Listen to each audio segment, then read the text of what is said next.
sides of the country facing the Dead Sea, from Jerusalem, the Galilee, and the plains. We abandon families, friends, and work to come to the place where we can purify ourselves and properly prepare for the final war.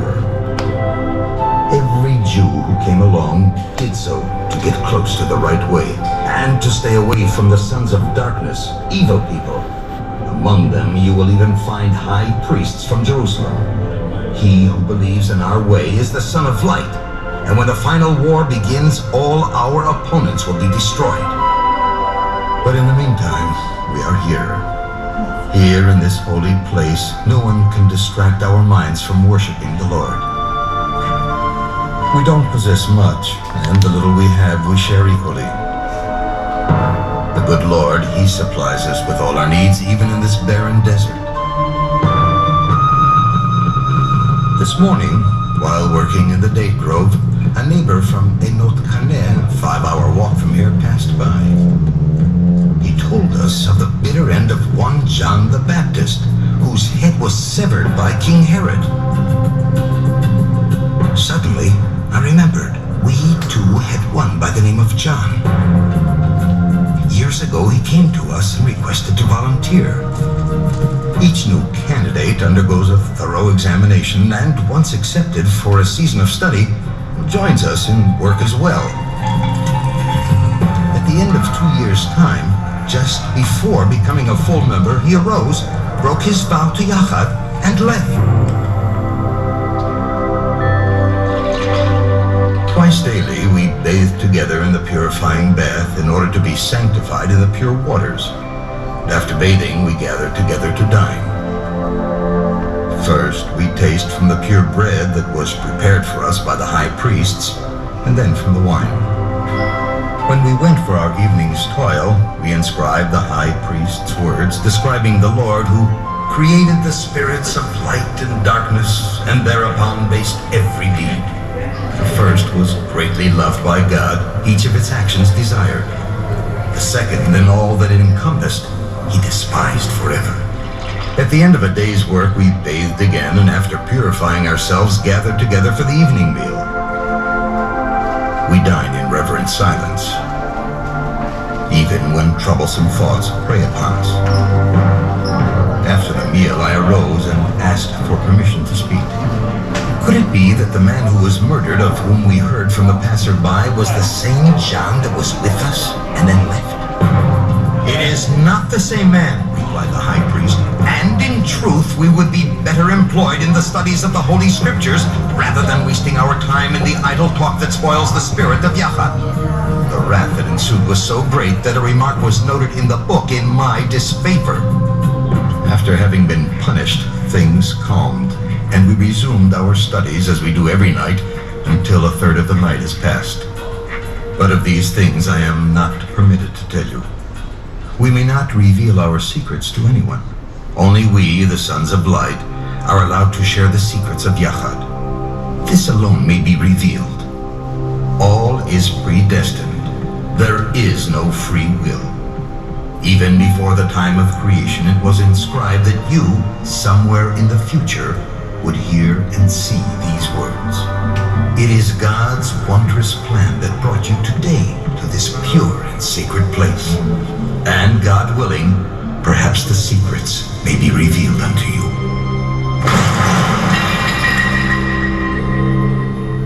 In the year 68 CE, just before the Roman army arrived in this part of the country, members of the Yachad hid their writings and put them for safekeeping in the caves surrounding us. Only 1900 years later was the treasure accidentally found inside vessels like those you see before you.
We have some spots in the sun right here, special price.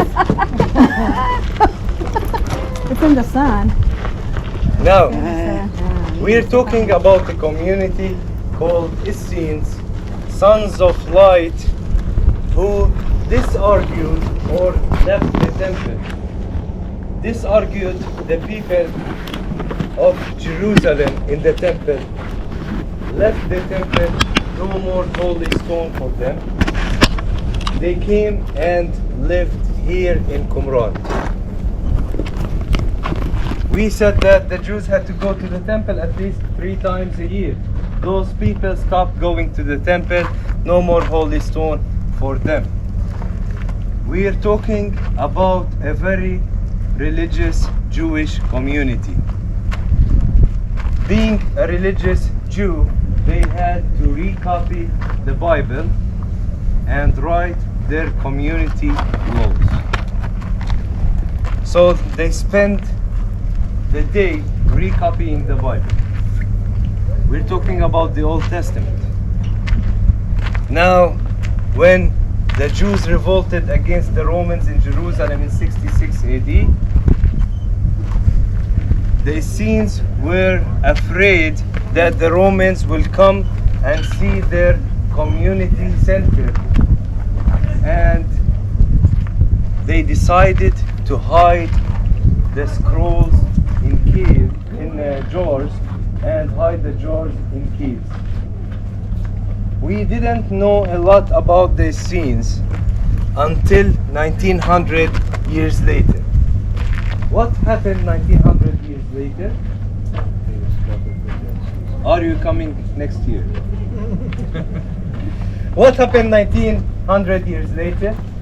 A shepherd from the area of Bethlehem, through the valleys with his flocks, he reached this area, counting his goats. One is missing. So he went to look for the missing one, the lost goat. He reached a cave. He was afraid to enter the cave. So he took one of the stones. He picked the stone and threw it inside the cave. He thought that he will hear a goat is running, but he heard completely different thing. A jar is breaking. He thought that he found gold. He was disappointed to find the Dead Sea Scrolls. He picked one of the scrolls. It's a piece of leather. Now, a piece of leather, what's good for a shepherd? A pair of shoes. So imagine all of these coincidences. He picked a scroll that was written in Aramaic. He went back to Bethlehem to a shoemaker. And not any shoemaker, but a Christian shoemaker. Not any Christian, but a Syriac Christian, which means they still speak Aramaic. So he gave him this piece of leather. He saw that this is part of the Bible, or verses from the Bible. So he paid him the price of 2 goats. Archaeology was not developed in 1947, so they took the scrolls to the United States. They found that these scrolls are 2,000 years old. So he went to a shoemaker, and we're less than 2%. Christians are less than 2%, and not only a Christian, but Aramaic, a Syriac Christian who still speaks Aramaic. Now, the Dead Sea Scrolls, why it's very important. We're talking about the Old Testament only, right?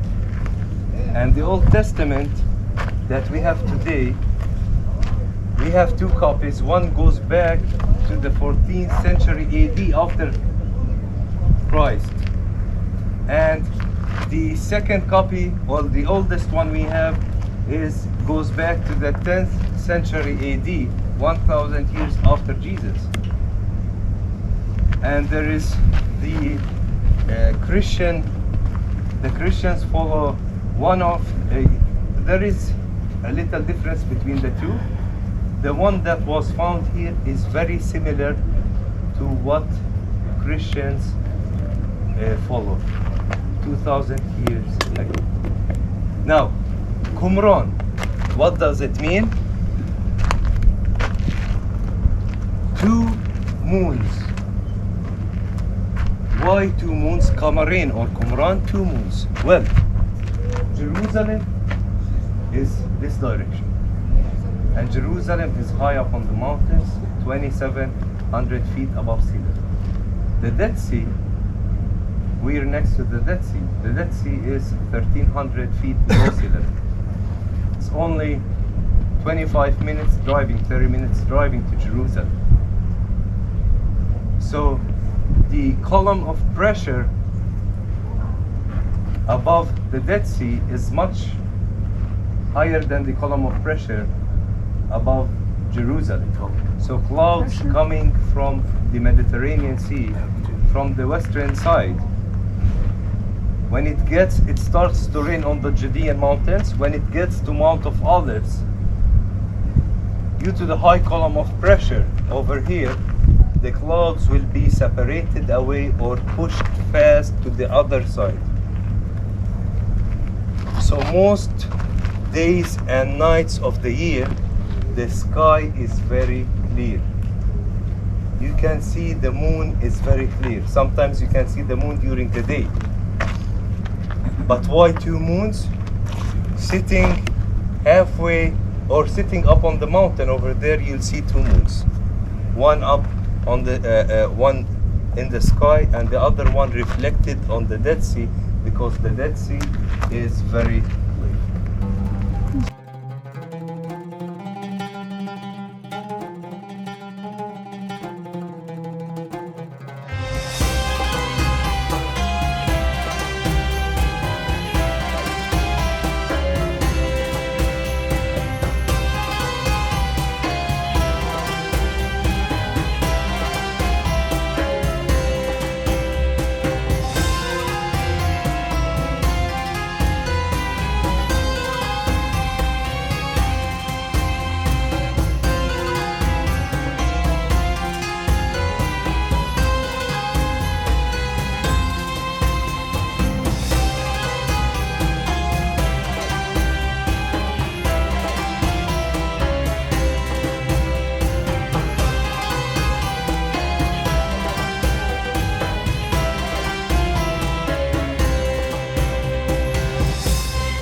And two mountains, a valley in between.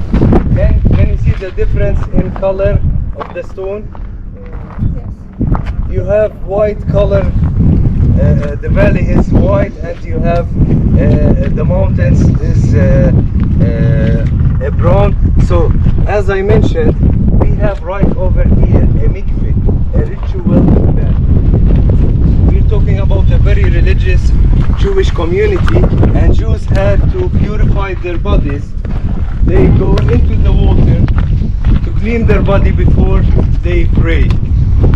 In Jerusalem, they had to purify their bodies before they go to the temple. So you have a ritual bath over here. We're in the middle of the desert. Those people lived here. From where did they get the water from? For a ritual bath, a water cistern, and many other things. So as I mentioned, that heavy rain up on the mountain winter time, those valleys will be like waterfall. You'll see a waterfall. We get about 10 times a year flash flood over here, and that's enough. So what they did, can you see an aqueduct? So an aqueduct bringing water to fill the the ritual bath and water system. Once or twice a year, if you get flash flood, that's you'll have water for the whole year. That's enough to fill them up. Talk about some nasty water, though. That's what I'm wondering. How clean you coming out after that mud bath right there? Yeah.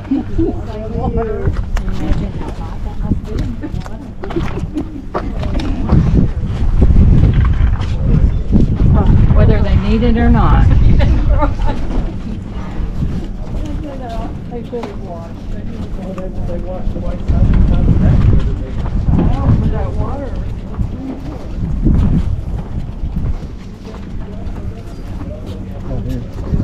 They just drink drops of water to go back.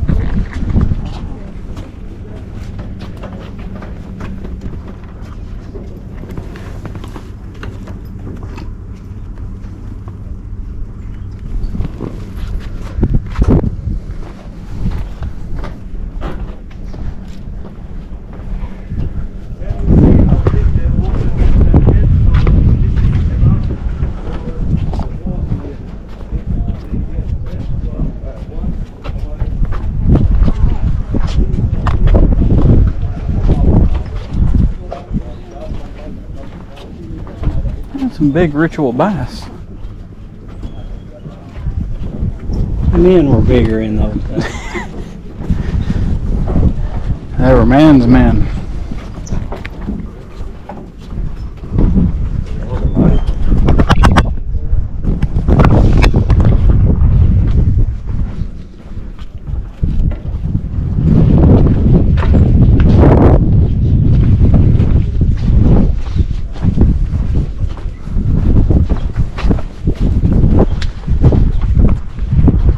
No shoe man in those days.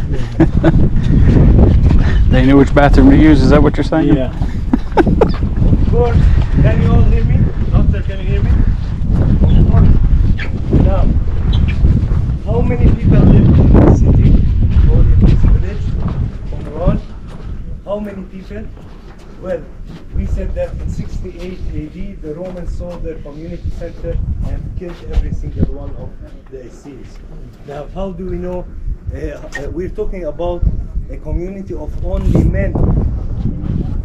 It's like a monastery of monks only today. So, they used to write their community laws, and one of the laws is the Essenes used to sit together and eat. Sit together and eat. So this was the kitchen. This room can fit up to 200 people. So about 200 men lived here in Qumran. Did you hear the movie says that John the Baptist was one of the Essenes? This is incorrect. John the Baptist was in the wilderness. He was not one of the Essenes. I don't know. Technically, I think we're in the wilderness. Where was the women? Not here. They were the only smart ones. Yeah.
شو الأخبار؟ كيفك يا باشا؟ مش تمام؟ الله يسعدك.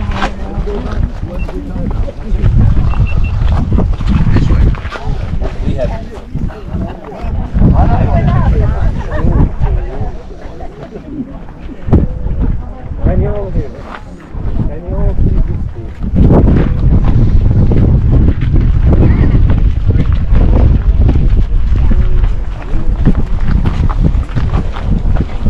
We found the whole book of Isaiah, a portion or a part of any other book, and nothing from the book of Cave and Essenes. I think that God wanted that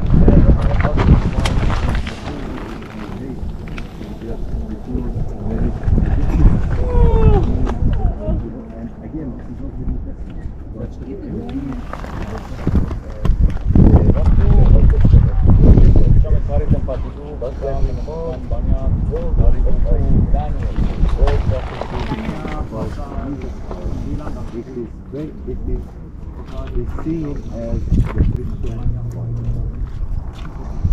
Now, when the archaeologists saw this cave, they saw the bedroom, they go and look for scrolls. And every scroll that you saw, every part, a portion or a part of any scroll, you will get $200. So they used to go find a scroll, cut it into pieces. I'm just, this is a joke. Alright, can you see the Dead Sea? How clear is the Dead Sea?